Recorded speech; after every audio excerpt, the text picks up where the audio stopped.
Recording चालू करें। ओम नमो हाँ स्वामी जी, कर दिया। भगवते वासुदेवाय।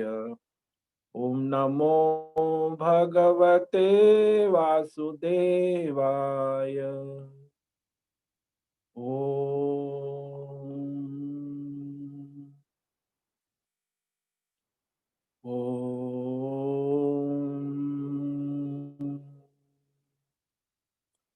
ओम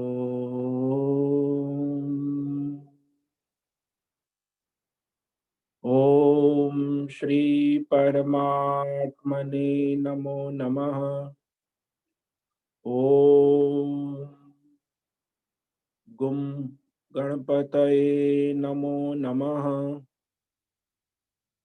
ओम ऐं ह्रीं श्रीं सं सरस्वत्यै नमो नमः। ओम गुम गुरुभ्यो नमो नमः। ओम सहनां भवतु सहनौ भुनक्तु सह वीर्यं करवावहै तेजस्विनावधीतमस्तु मा विद्विषावहै। ओम शांति शांति शांति। सदाशिवसमारम्भां शङ्कराचार्यमध्यमाम् अस्मदाचार्यपर्यन्तां वन्दे गुरुपरम्परा। वन्दे गुरुपरम्परा। ॐ पार्थाय प्रतिबोधितां भगवतां नारायणेन स्वयं व्यासेन ग्रथितां पुराणमुनिना मध्ये महाभारतम् अद्वैतामृतवर्षिणीं भगवतीम् अष्टादशाध्यायिनीम् अम्ब त्वामनुसन्दधामि भगवत् गीते भवद्वेषिणीम्। गीते भवद्वेषिणीम्। तो आज विक्रम संवत 2077 शुद्ध आश्विन कृष्ण पक्ष तृतीया तिथि है। शरद ऋतु चल रही है और मंगलवार है। ईस्वी सन 2020 3 नवंबर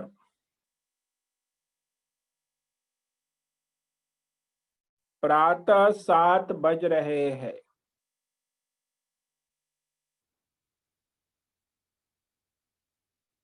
ऋषिकेश उत्तराखंड हिमालय भारत से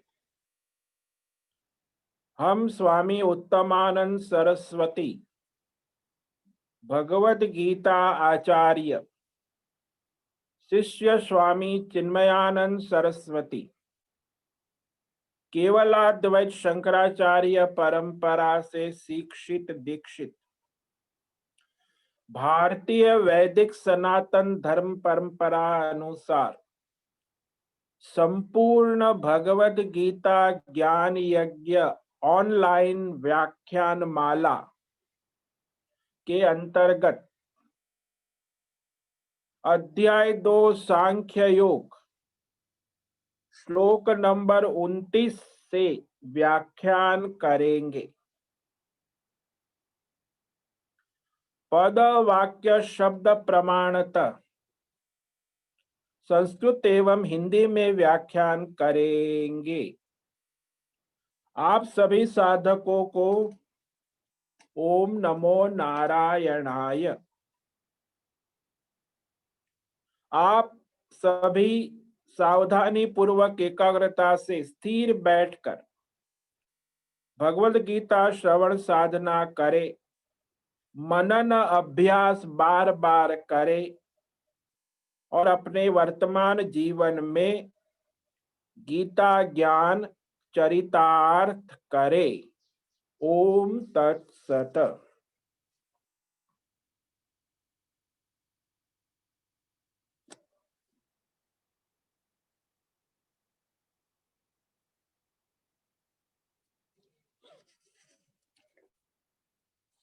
तो कल हमने श्रीमद् भगवद गीता के श्लोक नंबर 28 पर व्याख्यान किया, दूसरा अध्याय सांख्य योग। उसे पढ़कर आगे के श्लोक पर व्याख्यान करेंगे। अव्यक्तादीनि भूतानि व्यक्तमध्यानि भारत अव्यक्त निधनान्येव तत्र का परिदेवना। अव्यक्तादीनि भूतानि व्यक्त मध्यानि भारत अव्यक्त निधनानि एव तत्र का परिदेवना। और ये अर्जुन को भगवान कहते हैं कि ये स्वजन, भीष्म द्रोण आदि सारे स्वजन, ये सारे स्वजनों के शरीर भी मायामय और अनित्य है। आप भी अपने स्वजनों के मोह माया में डूबे हैं। परिवार, ससुराल, मैका, मौसाल, मामा, गुरुकुल, फ्रेंड सर्कल, गांव वाले, देश वाले, ये सारे शरीर मायामय होने से अनित्य है। आपका शरीर भी अनित्य और आपके स्वजनों का शरीर भी अनित्य है। इस भौतिक पंच महाभूत शरीर के लिए भी शोक करना उचित नहीं है, क्योंकि हे भारत, संपूर्ण शरीर प्राणी चींटी से लेके ब्रह्मा विष्णु महेश तक पहले अव्यक्त थे, अव्यक्तादीनि, अप्रगट थे।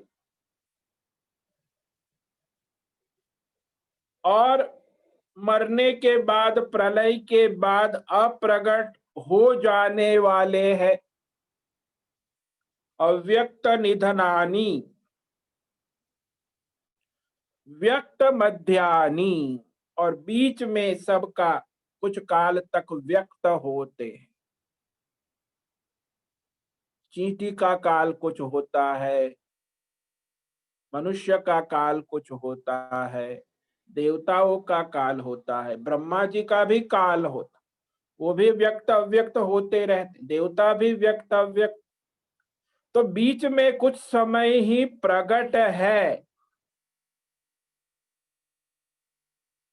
तो ऐसी ये ईश्वरीय माया प्रकृति के जो चक्र है, संसार चक्र, ऐसी स्थिति में क्या परिदेवना, परिदेवना यानी क्या चिंता, क्या विलाप करना, क्या रोना धोना, क्या होगा क्या होगा।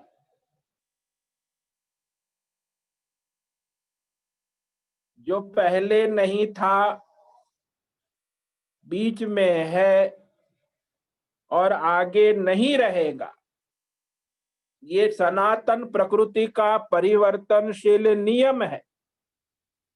केवल शाश्वत परमात्मा ही है। संसार में कोई भी वस्तु, देश काल विषय वस्तु, देवी देवता, शरीर, संपत्ति, पद प्रतिष्ठा, राजा महाराजा, कोई भी, सब परिवर्तनशील है।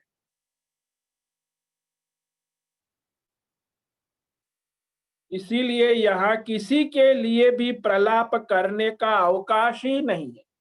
शोक प्रलाप,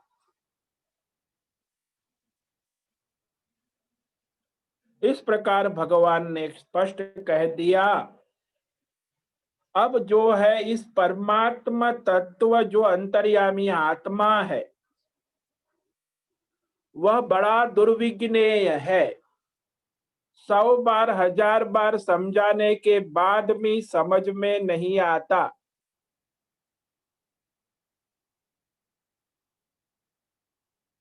तो इस संबंध में केवल तुम्हें दोष देना ठीक नहीं है, स्वयं अपने आप को दोष देना या प्रकृति को दोष देना या दूसरे किसी को देवी देवताओं को दोष देना ठीक नहीं है। सर्वसामान्य संसार में व्यष्टि समष्टि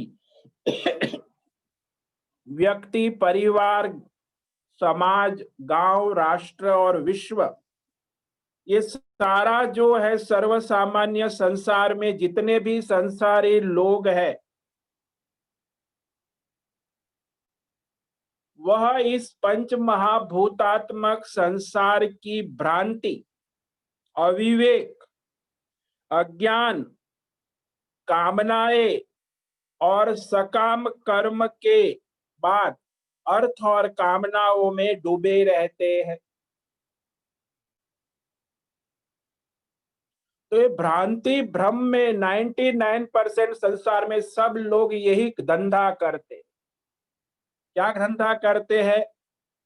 पैसा पैसा पैसा, धन धन और भोग भोग भोग, इंद्रिय, शब्द, स्पर्श, रूप, रस, गंध। कहीं संयम की बात आती है तो भड़क जाते। संयम नहीं करना है, बस पैसा कमाना है और भोग करना है। अब ये पैसे ने आपको कितना बर्बाद किया और कितना आबाद किया, उसमें आपको पैसे से क्या मिला और क्या नहीं मिला, ये जरा सोचने वाली बात। भागवत में एक प्रसंग आता है जिसमें एक धनवान ब्राह्मण था। एकादश स्कंध में दूसरा, ये 16वां और 17 दो श्लोक है वहां। वो धनवान ब्राह्मण बाद में साधु बन जाता है, सन्यास ले लेता है और कहता है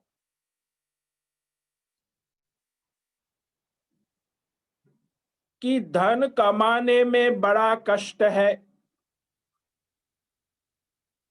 कमा लेने पर उसे बढ़ाने में और कष्ट है, बढ़ाए रखने के बाद खर्च करने में भी कष्ट है, उसके बाद धन का नाश होता है तो भी कष्ट है,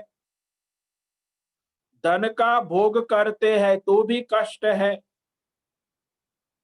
तो ये धनवान को जहां देखो वहां निरंतर धन कमाने का परिश्रम, धन गंवाने का भय, धन की चिंता, धन के बारे में भय और अविवेक, पूरी जिंदगी ये धनवान लोग इसका सामना करते रहते हैं। आजकल तो सभी का लक्ष्य कौन बनेगा करोड़पति, बच्चे बूढ़े सब करोड़पति देखने बैठ जाते हैं रात को 9 बजे, लेकिन सत्संग नहीं करेंगे। सबको करोड़पति बनना है, चाहे बच्चा हो चाहे बूढ़ा हो, मरने पड़ा है उसको भी करोड़पति बनना है। ये कलियुग है ना, अर्थ प्रधान कलियुगा। और ये धन क्या देता है, ये भी उसने कहा ब्राह्मण ने। दूसरे श्लोक में वो कहता है कि धन ने क्या क्या हानि पहुंचाई, क्या क्या अनर्थ करता है धन मनुष्य जीवन में। तो उन्होंने 18 दुर्गुण बताए धन के, कि धन के कारण ये 18 दोष उत्पन्न होते। धन जो है मनुष्य को चोरी कराता है और करवाता है, यानी धन ही चोरी का कारण है।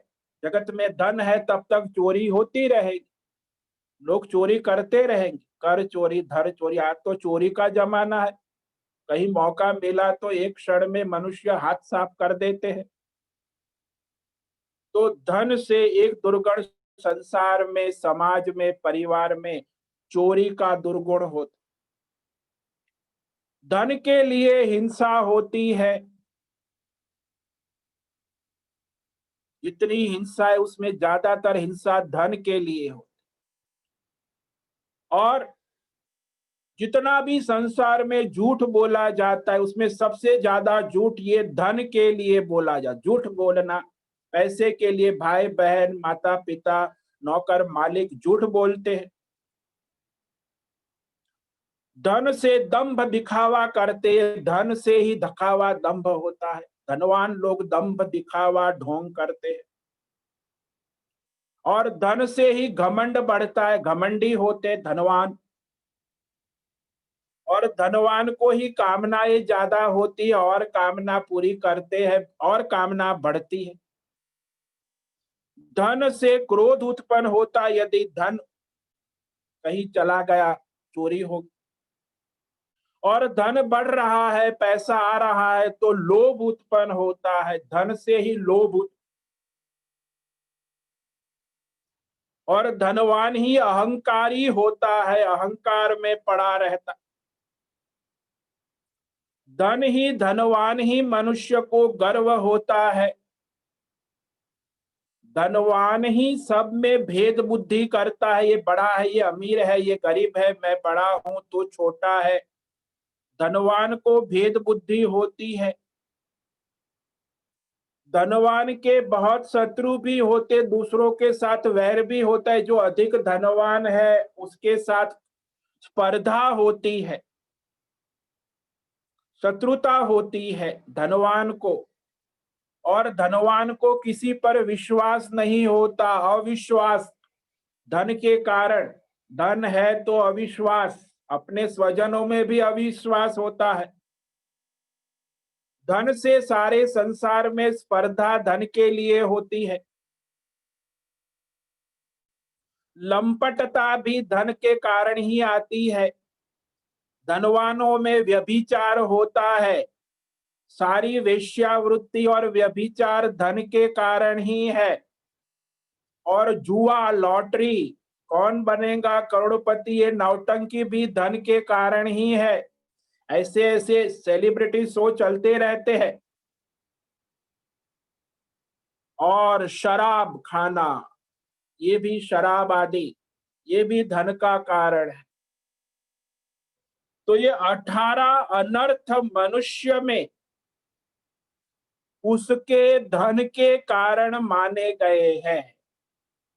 और आजकल तो कलयुग में तो धनवान को भगवान मानते कि धनवान ही भगवान है, बाकी ये सब धर्मात्मा लोग मूर्ख है। धन कमाओ, ये कलयुग है भाई घोर। और इसमें धन की बोलबाला हमेशा, और उसके अनर्थ भी देखो। उस ब्राह्मण ने पूरा जीवन धन कमाया बहुत, और बाद में उसने संन्यास ले लिया और उसने देखा कि देखो धन हमें कितना बर्बाद कर दिया। न धर्म करने देता है, न तप करने देता है, न साधना करने देता है, न योग करने देता है। तो ये भ्रांति है, भ्रम है विश्व में।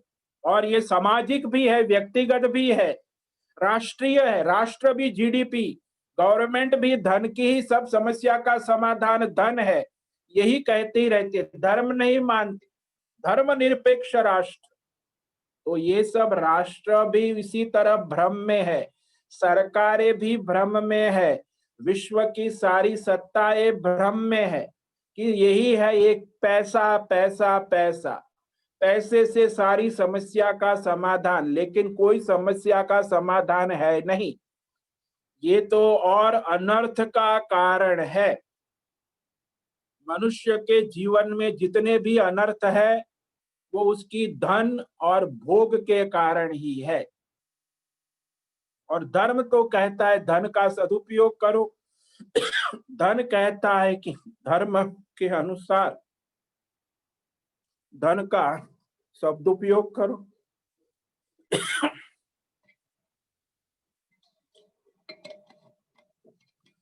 तो यह बात यहाँ है, ये भ्रांति जगत में अनादिकाल से है, थी और रहेंगी।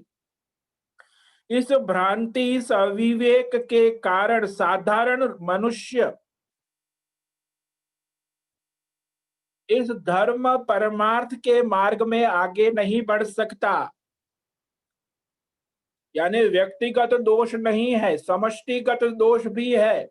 हम किसी व्यक्ति को दोषी नहीं मानेंगे, क्योंकि वो व्यक्ति उस समाज परिवार का अंग है, उस राष्ट्र का अंग है, उस सामाजिक विचारधाराओं में बहता है तो व्यक्तिगत दोष भी नहीं मानेंगे।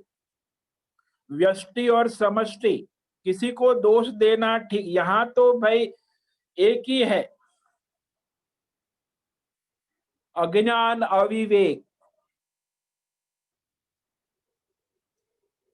हालांकि आत्मा तो हमेशा साथ में है, अंतर्यामी शुद्ध मैं जो है, किंतु उसे जानना दुर्लभ है, उसे पाना दुर्लभ है। शुद्ध आत्मा में दुर्लभता है। इसीलिए अब आगे के श्लोक में कहते हैं कि ये जगत का कितना बड़ा आश्चर्य है। एक तो ये धनवानों का आश्चर्य, धन का पागलपन, और उसके लिए मनुष्य क्या क्या पाखंड करते हैं धनवान बनने के लिए। अब जो बनता है तो भी क्या उसका अपना कल्याण तो नहीं करता, न दूसरों का कल्याण। हाँ, धर्म के अनुसार धर्म के लिए धन का सदुपयोग करे तो अपना भी कल्याण हो जाता है दूसरा, लेकिन धन का उपयोग भोग के लिए ही होता है, संग्रह के लिए ही। ये बड़ा आश्चर्य है संसार में। એટલે भगवान अभी आगे के श्लोक में ये आश्चर्य कहते, आश्चर्यवत् पश्यति कश्चिदेनम् आश्चर्यवद् वदति तथैव चान्यः आश्चर्यवच्चैनमन्यः शृणोते श्रुत्वाप्येनं वेद न चैव कश्चित्। इसलिए भगवान कहते हैं संसार में धर्मात्मा होना, कर्मयोगी होना, भक्त, ये महान आश्चर्य है। उसमें भी ये परमात्मा तत्व बड़ा गहन है। इसीलिए इस परमात्मा तत्व का तत्व ज्ञानी महापुरुष जो परमात्मा को सर्वत्र दर्शन करता है वह आश्चर्य है, विस्मयजनक है, विलक्षण है।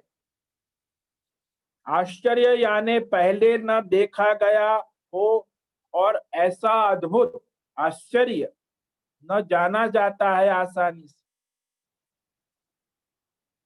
तो तत्व ज्ञानी महात्मा इस जगत में दुर्लभ है और वो एक महान आश्चर्य, सबसे महान आश्चर्य है तत्व ज्ञानी, आत्मज्ञानी, परमहंस, महापुरुष, महात्मा। और वही सर्वत्र भगवान के तत्व को देखता है, जानता है। और अन्य यानी जो सात्विक धर्मात्मा है, योगी है,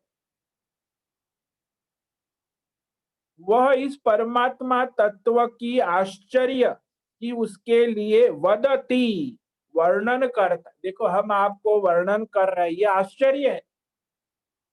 भगवत गीता पर हमारे सनातन धर्म में व्याख्यान करने वाले कितने, वो भी आश्चर्य। जाओ आप इंटरनेट पे, मोबाइल में मिलना मुश्किल, भागवत कथाकार लाखों मिल जाएंगे, रामायण कथाकार लाखों मिल जाएंगे।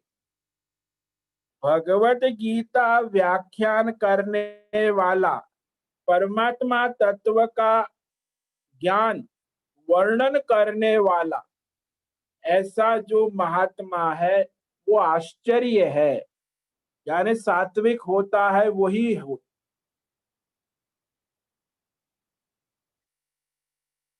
तो यह आचार्य भगवत गीता आत्मज्ञान के आचार्य, आत्मा के बारे में वर्णन करता है, व्याख्यान करता है, आत्मा के विषय में, परमात्मा के विषय, वो बहुत बड़ा आश्चर्य है इस संसार में, क्योंकि वो आश्चर्य की भांति वर्णन करता है।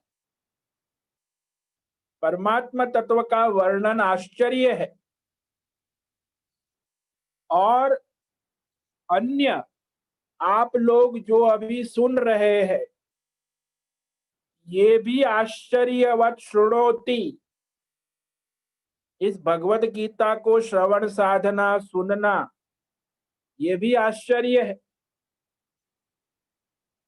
वो भी जो धर्मात्मा है वही सुन सकता है, और धर्म अधर्म की खिचड़ी पकाने वाले अधर्मी लोग तो भगवत ज्ञान गीता सत्संग सुन भी नहीं सकते। तो आप लोग सुनते हैं, ये भी बहुत बड़ा विश्व में महान आश्चर्य है। हजारों लोगों को निमंत्रण दिया गीता सत्संग में, तो 50 लोग ऑनलाइन सत्संग सुन रहे हैं। यही आश्चर्य है कि आप 50 लोग ऑनलाइन सत्संग गीता का सुन रहे, ये बड़ा आश्चर्य है। और इसमें भी जो लोग सुनते हैं, कश्चित श्रुत्वा अपि एनम न वेद, और सुनने के बाद भी इनको इस आत्म तत्व या कर्म योग, ध्यान योग, भक्ति योग के बारे में कुछ समझ में ही नहीं आता। वही वो अपने पैसे, परिवार, भोग के चक्कर में घूमते। गीता सुनते हैं लेकिन दिमाग तो उसी में पैसा पैसा पैसा, धन, परिवार, संपत्ति, प्रतिष्ठा। तो सुनने के बाद भी उनको आत्म तत्व का ज्ञान नहीं होता, कर्म योग का, भक्ति योग की समझ नहीं आती, समझाने के बाद भी नहीं समझ पाते। जैसे बहरा होता है वो संगीत सुनता है, ऐसे ये जो अज्ञानी लोग हैं, संसारी है, भोग में डूबे, वो भी सत्संग सुनते हैं, लेकिन वो बहरे का संगीत जैसा, उसके जीवन में कुछ सत्संग दिखता नहीं, आता नहीं। तो ये बड़ा आश्चर्य है। कोई आश्चर्य की भांति तत्वज्ञानी सर्वत्र परमात्मा का दर्शन करता है, तो दूसरा आश्चर्य की भांति उस परमात्मा के तत्व को वदति, व्याख्यान करता है। तो तीसरा आश्चर्य की भांति उस परमात्मा तत्व के बारे में सुनता है। भगवत गीता सुनना ये भी आश्चर्य है, और सुनकर भी उन्हें कुछ पल्ले नहीं पड़ता, सुनने के बाद भी कुछ पल्ले नहीं पड़ता, ये भी आश्चर्य है। तो यह आत्म दर्शन को दुर्लभ बताया कि परमात्म तत्व का ज्ञाता कितना दुर्लभ है,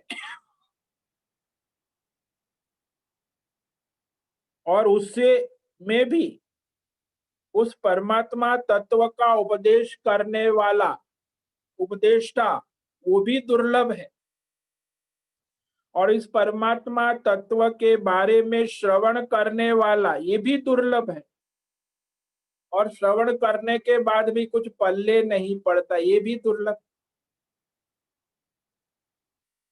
दुर्लभत्व प्रतिपादन द्वारा आत्म तत्व का दुर्बोधत्व सिद्ध किया गया कि आत्म तत्व कितना दुर्बोध है, बोध करने के बाद भी इसका बोध नहीं होता।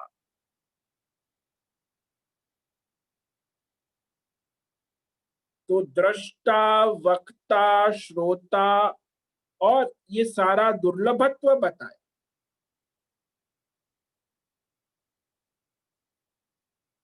तो ये सब आश्चर्य तुल्य कहा। जो देखता है आत्म तत्व को, तत्वज्ञानी, वह आश्चर्य तुल्य है। जो कहता है, जो सुनता है, और सुनने के बाद भी कुछ पल्ले नहीं पड़ता, ये भी आश्चर्य है। इसीलिए हजारों, लाखों, करोड़ों, अरबों मनुष्य में कोई आत्म तत्व को सुनता है, और उसमें भी लाखों, करोड़ों, अरबों में कोई उस आत्म तत्व पर व्याख्यान करता है, और अरबों में, करोड़ों में, लाखों में कोई उस आत्म तत्व को साक्षात्कार कर लेता है, सर्वत्र परमात्मा सत्ता को देखता है भीतर पर। तो वैसा आत्म साक्षात्कारी तत्वज्ञानी महात्मा बहुत ही दुर्लभ है, दुर्बोध है। सो ये दुर्लभता दिखाने के बाद अब भगवान जो है कहते हैं कि शोक और मोह करना उचित नहीं है इस संसार के बारे में कहीं भी किसी के लिए। तो अब इस विषय का भगवान उपसंहार करते हैं। तो आगे का श्लोक है जहां वो फिर आखिरी बार कहेंगे तुम्हें शोक नहीं कर। तो अब तक भगवान ने 9 बार कहा अर्जुन, आत्म तत्व का उपदेश देते हुए नास्तिक दृष्टि से आस्तिक दृष्टि से शोक करना उचित नहीं है, न त्वम शोचितुम अर्हसि। इस वाक्य को भगवान ने 9 बार। तो हमने 11वें श्लोक से पढ़ा, अब ये 30वां श्लोक है। यहाँ आखिरी बार भगवान अब कहेंगे कि न त्वम सोचित, तुम्हें शोक नहीं करना चाहिए, न अपने बारे में न संसार के बारे में, यह प्रकृति माया के बारे में शोक करना उचित नहीं है। तो ये श्लोक आज पढ़ लेंगे, इस पर व्याख्यान कल करेंगे। देहि नित्यमवध्योऽयम् देहे सर्वस्य भारत तस्मात् सर्वाणि भूतानि न त्वं शोचितुमर्हसि। आत्म तत्व सर्वथा दुर्लभ है, इसीलिए कहते हैं कि हे अर्जुन, यह आत्म तत्व सबके शरीर में सदा अवध्य है, मतलब इसका वध या नाश कभी किया नहीं जा सकता। आत्म तत्व स्वयं अपना नाश नहीं कर सकता, अवध्य। तो उसका नाश नहीं किया जा सकता, अवध्य है। इसीलिए सभी प्राणियों में और संसार में किसी के लिए भी तुम्हें शोक नहीं करना चाहिए। न त्वम शोचितुमर्हसि, तुम्हारा शोक उचित नहीं है। किसी भी प्राणी, चींटी से ब्रह्मा विष्णु महेश तक, किसी भी प्राणी के लिए शोक करना योग्य नहीं है, उचित नहीं है। तो इस पर हम कल व्याख्यान करेंगे। तो आज जिस श्लोक पर हमने व्याख्यान किया है उसे संक्षेप में कहकर, श्लोक नंबर 29। आश्चर्यवत् पश्यति कश्चिदेन आश्चर्यवद् वदति तथैव चान्यः आश्चर्यवच्चैनमन्यः शृणोति श्रुत्वाप्येनं वेद न चैव कश्चित्। भगवान कहते, हे अर्जुन, ये आत्म तत्व बड़ा गहन है, इसीलिए कोई कोई विरला तत्व ज्ञानी सर्वत्र परमात्मा का दर्शन करता है, उसमें भी कोई कोई विरला इस परमात्मा तत्व का व्याख्यान करता है, वदति, और उस परमात्मा तत्व का उपदेश करने वाला दुर्लभ है। और उसमें भी उस परमात्मा तत्व का श्रवण करने वाले श्रोता ये भी दुर्लभ है, आश्चर्य की भांति सुनते हैं। सुनना, आप लोग सुनते हैं, ये भी आश्चर्य है, पृथ्वी का सबसे महान आश्चर्य। इससे बड़ा आश्चर्य और कोई नहीं होता। और कोई कोई तो बार बार सुनने के बाद भी इस आत्म तत्व को नहीं जानते, कुछ पल्ले नहीं पड़ता, क्योंकि अधर्मी है, धर्म अधर्म की है, पापी है, ऐसे लोगों को आत्म तत्व का कुछ समझ ही नहीं आता। तो इस तरह कहा। अब कल आगे व्याख्यान होगा। ओम नमो नारायणाय। ओम नमो नारायणाय। ओम नमो नारायणाय। ओम नमो नारायणाय। ओम नमो नारायणाय। ओम नमो नारायणाय। ओम वसतो मा सद्गमय तमसो मा ज्योतिर्गमय मृत्योर्मा अमृतंगमय।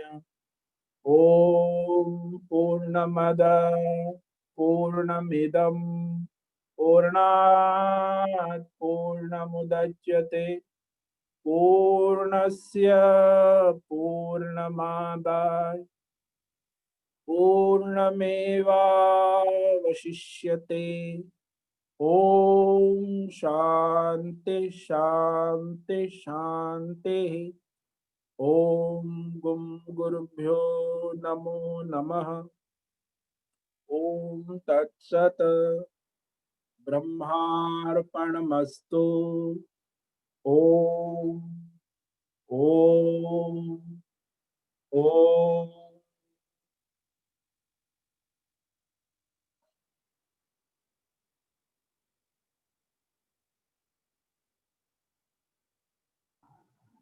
हाँ ब्रिगेडियर जी, आपका प्रश्न पूछिए। जी स्वामी जी, हाँ। जो गीता में मेरे पास है उसमें इस श्लोक में शुरू में उपालंभ शब्द का इस्तेमाल किया है।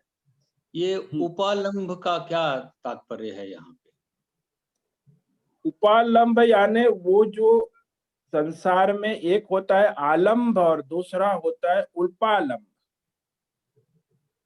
यानी उसके ऊपर पूर्ण पराधीन हो। उपालंब कौन सी आप बात कर रहे हैं? कौन सा श्लोक है ये? आश्चर्यवत पश्यति की बात कर रहे हैं? जी जी 29वां श्लोक है। हाँ जो ललिता टीका आपके हाँ मैंने लिया था उसमें इस शब्द में प्रकृति आत्मा दुर्विज्ञेय है, इस संबंध में केवल तुम्हें उपालंभ देना ठीक नहीं। हाँ, दोष देना। उपालंब यानी तुम्हें दोष देना ठीक नहीं। अच्छा, क्योंकि ये प्रकृति है ना, किसी को व्यक्तिगत दोष देना उचित नहीं है। उपालंब यानी दोष दे।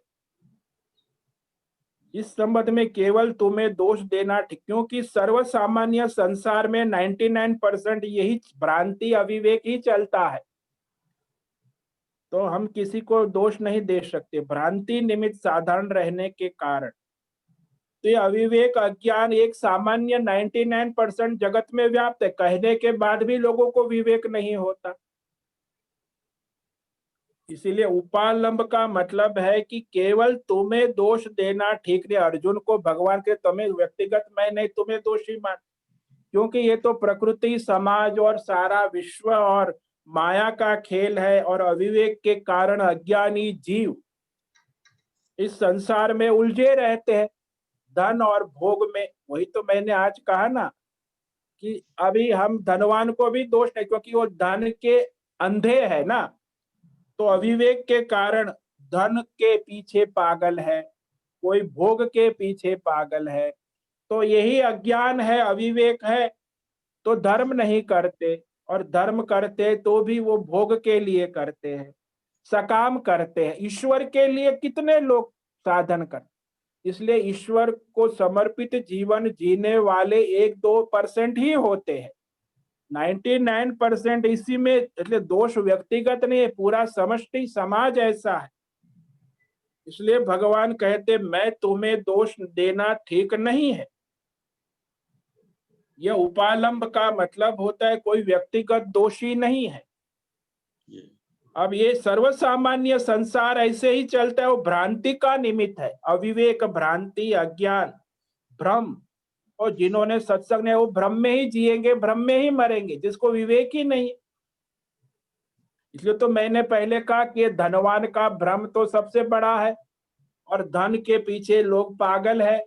गवर्नमेंट भी इकोनॉमी और जीडीपी की बात करती है, और सारे परिवार वाले भी सब पैसा पैसा पैसा, बच्चे से लेके बूढ़े तक सब लोग अपना इकोनॉमिकल स्टेटस उसी के आसपास घूमते रहते।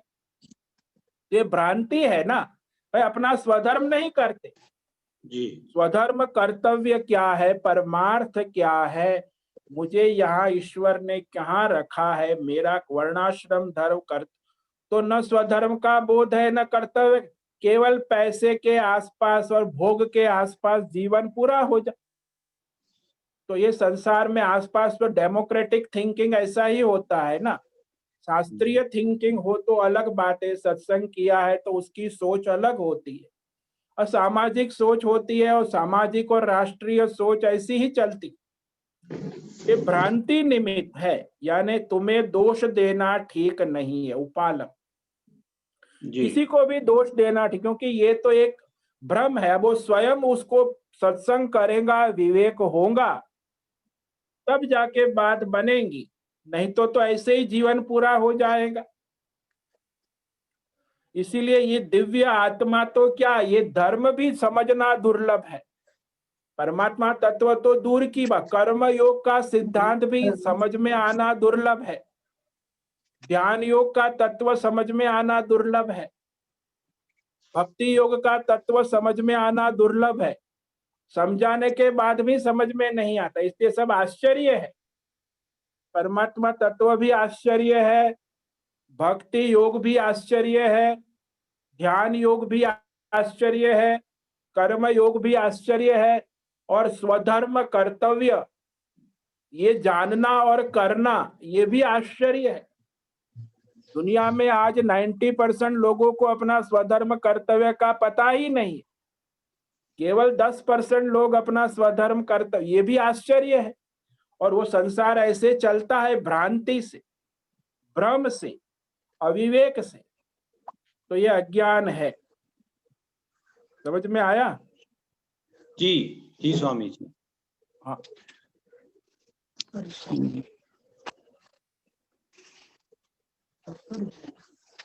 स्वामी जी प्रणाम। हाँ कौन? ये जो चिंतामणि, तीन बात, हाँ हाँ पूछिए मेरा आपका एक, प्रश्न।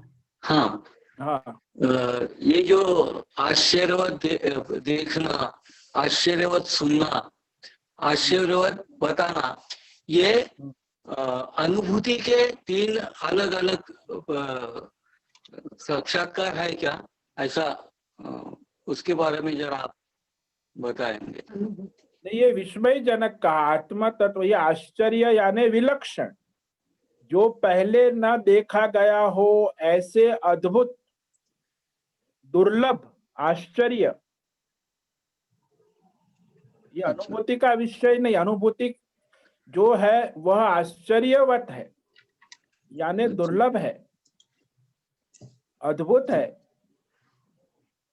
पहले न देखा गया, जाना गया, ऐसा अद्भुत, विस्मयजनक कहा, जय विस्मय, विलक्षण। आश्चर्य का मतलब कि ऐसा विलक्षण, आश्चर्य सा, विस्मय, हैरानी करने वाला, चकित कर देने वाला। अच्छा जी, आश्चर्य हुआ सा, आश्चर्य। समझ में आया? हाँ जी। हाँ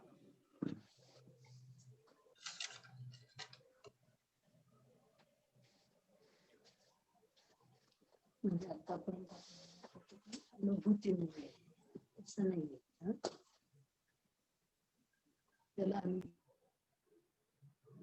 हरिओम हरिओम हरिओम स्वामी जी। हाँ स्वामी जी, तो मनुष्य जीवन में धन जो है उसका क्या प्रयोजन है? धन केवल साधन है, साधन, उसका सदुपयोग करने की कला, धर्म के अनुसार सदुपयोग करना, यही इसका प्रयोजन। बाकी भोग और ये सब बकवास है, संग्रह करना, भोग करना। धन है वो अपने धर्म के लिए है, स्वधर्म के लिए है, परमार्थ के लिए, तब वो कल्याणकारी होता। लेकिन 99% लोग क्या करते, अपने स्वार्थ के लिए धन कमाते और अपने स्वार्थ के लिए भोगते, और भिगा इकट्ठा करते और दुर्गति को जाते हैं। तो धन कल्याण भी करता है यदि आप उसको धर्म के अनुसार धारण करते हो। साधन है, और आज के जमाने में तो धन साध्य हो गया।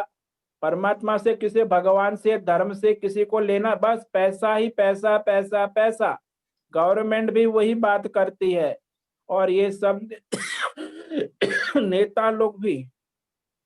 तो चलता है संसार। समझ में आया? हाँ स्वामी जी, एक साधन है हाँ, धर्म बस करने उसका का। आप बस सदुपयोग करो, धर्म के अनुसार अपना जीवन, अपना और दूसरों का कल्याण करो। स्वामी जी, हाँ अभी आपने बताया कि आप ये बहुत बड़ा आश्चर्य है कि इस युग में, तो मैं आपको कोटि कोटि धन्यवाद देना चाहती हूँ कि आप अपना इतना कीमती समय निकाल कर हम लोगों को ये जो गीता का ज्ञान दे रहे हैं ना, उनके लिए मैं आपका कोटि कोटि धन्यवाद दे रही हूँ। और हमको आशीर्वाद दीजिए कि हमारा ये जो ज्ञान आप दे रहे हैं ना, वो हम लोग आत्मसात कर सके। हाँ, तो यही तो मैं भगवान से प्रार्थना करता हूँ कि आप जीवन में चरितार्थ करें। रोज मैं कहता हूँ कि जो हाँ, आप सुन रहे हो उसे अपने प्रयत्न करें, जीवन में चरितार्थ करें, भगवान से प्रार्थना करें। क्योंकि आप इतनी दूर से हम लोगों को ये ऑनलाइन ये जो ज्ञान दे रहे हैं ना, बहुत आपने बोला बहुत आश्चर्यजनक है कि ऐसा वक्ता मिलना हमारे लिए बहुत बड़ा हमारा सौभाग्य है। बस उसके लिए मैं आपको कोटि कोटि वंदन कर रही हूँ। ये भी भगवान ने कहा कि जो सुनता है वो भी आश्चर्य है ना। अन्य अन्य आश्चर्यवत् शृणोति, तो आप लोग सुनता है, ये भी तो सुनते हो, ये भी तो महान आश्चर्य है। भगवान ने कहा आश्चर्य के भांति शृणोति, आश्चर्यवत् शृणोति। तो आप लोग सुन रहे हैं, ये भी तो आश्चर्य है। अब बस इतने हजारों जीवन करोड़ों में लोग हैं, उतारना है। ऑनलाइन कोई भी आ सकता है, लेकिन नहीं आते। कर्म उनके ऐसे नहीं है, पुण्य नहीं है। बस हम ठीक लोग है, अब जीवन में समय ये सुनकर समझ के उतारे, बस वही है। हाँ, यही प्रार्थना हम करते हैं भगवान से। बस ठीक है, अब समय पूरा हो रहा है, फिर मिलेंगे कल सबको। ओम नमो नारायणाय। ओम नमो नारायणाय। ओम नमो नारायणाय नारायण स्वामी जी। ओम ओम नमो नारायण स्वामी जी। नमो नारायणाय। सबको ओम नमो नारायण। ओम नमो नारायण। ओम नमो नारायणाय। ओम नमो नारायण। ओम नमो ओम नारायण स्वामी जी। ओम नमो नारायण स्वामी जी। ओम नमो नारायण स्वामी जी। ओम नमो नारायण स्वामी जी। सबको ओम नमो नारायणाय। 1 घंटा रहा। होस्ट को विनोदन है कि आज सा सत्संग संपन्न करे। होस्ट सत्संग संपन्न करे। ओम नमो नारायणाय। सबको ओम नमो नारायणाय। ओम नमो नारायण। आज हमारा एक दिव्य और पूर्ण सत्संग यहाँ समाप्त करते हैं। सबको ओम नमो नारायणाय। ओम